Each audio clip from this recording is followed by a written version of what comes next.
Long before sunrise, excitement fills the air at St. Louis Lambert International Airport. One by one, the veterans arrive, bound for our nation's capital. But this honor flight is unlike most. This one is all women.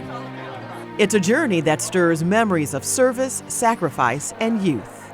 I was young and I wanted to travel, plus the war was on and I thought I could help. So I didn't have any money, so I joined the Air Force. 82-year-old Beverly Simmerman joined in 1966 as a nurse during the Vietnam War. Nearly 6 decades later, one memory stands out. I do remember one young man. It's very sad. He was a medic and he was deployed with the Marines. He didn't make it.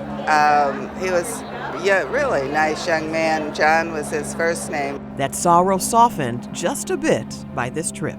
I don't feel like I should be honored any more than anybody else. I mean, I just did my job. Like so many women of her era who simply answered the call. I think it's very exciting for all of us, to be able to be honored in this way. I think it's wonderful. Jean Garvey was the first female air traffic controller in Southeast Asia, a trailblazer in her field.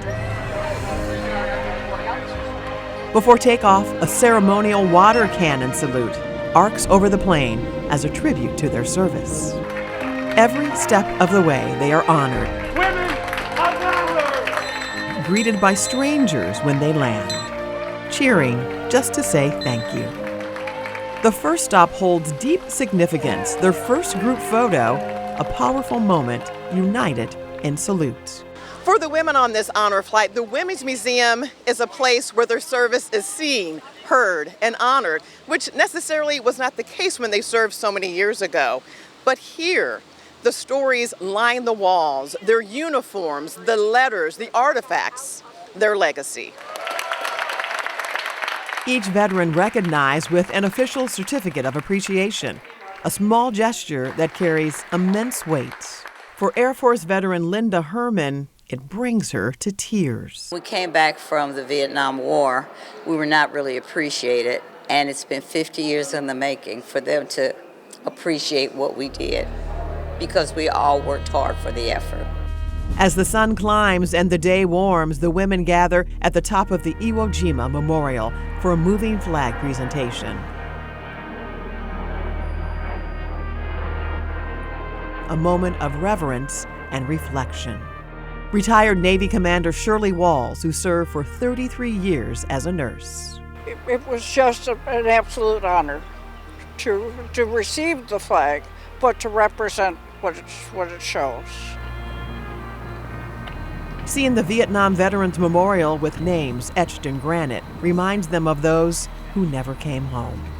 Just steps away, the Women's Memorial speaks directly to their own stories. For Army veteran Diane Turner, it's about inclusion. It's an experience you won't forget too quick, to be accepted. Helen Kevrick brings a special chapter of history to this group. The only Korean War veteran on this honor flight, she's also the oldest. At 91, the Marine was one of only 2 women to go through drill instructor school with the men. She wanted to join the Coast Guard like her uncle. I would just wanted to be like him. I joined, so they weren't taking women, though, in the Coast Guard at that time during Korea. So I saw a sign that says we need a few good men. So I went down and joined the Marines. Finally, a visit to one of the most sacred sites of all, Arlington National Cemetery. No words are needed for a ritual honoring the unknown, the fallen, the sacrifice that binds them all.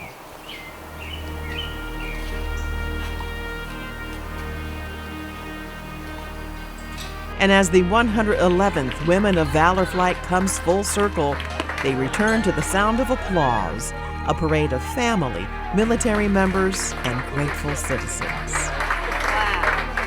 Honoring women who served without fanfare, without spotlight, to a hero's welcome long overdue.